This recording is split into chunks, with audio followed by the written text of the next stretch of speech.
Hello everyone, welcome back to my channel guys. Medyo nabis ko na kasi si Beyonce at saka si Ado. So, pausapan muna natin sila for now.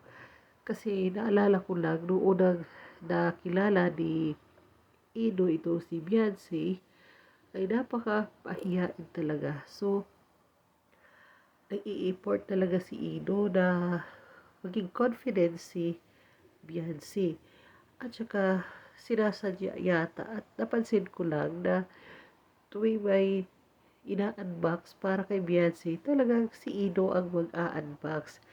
At dito nga sa clip na ating mapapanood, makikita natin na kinakausap talaga ni Ino si Beyonce kasi ito si Beyonce ang pinakatahimik sa mga Kalingap Angel. Siya yung pinakamahiyain.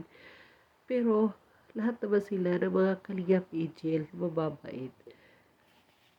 Bahal? Kinakabahan saan? Hindi ka sa nagbigyan? Ang bihira. Hindi. Lagi na nga. Lagi ka naman binibigyan. Hindi ka sanay. Anong wish mo, ha? Ano? Dumog ka tumingin eh. Buo lang. Sama-sama lang po kami. Sama kayo.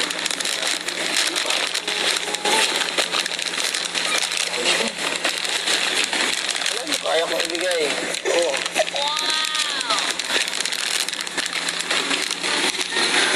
Wala na?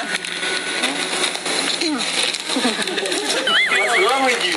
Umiiyak kayo. What's wrong with you, Beyonce? Umiiyak kayo. Ano meron? Hindi mo kilala si Ed? Hindi po. Kilala po. Kilala mo naman pala. Ba't parang naiyak kayo? Huwag yung ata kayo, si. Ngayon ko nakita ng cute mo. Nakakita lang yun. Yan. May ano lang kami, may regalo kami sa iyo, Beyonce. Yan, panganda mo na. Salamat po. Spaghetti, ano yan? Graham.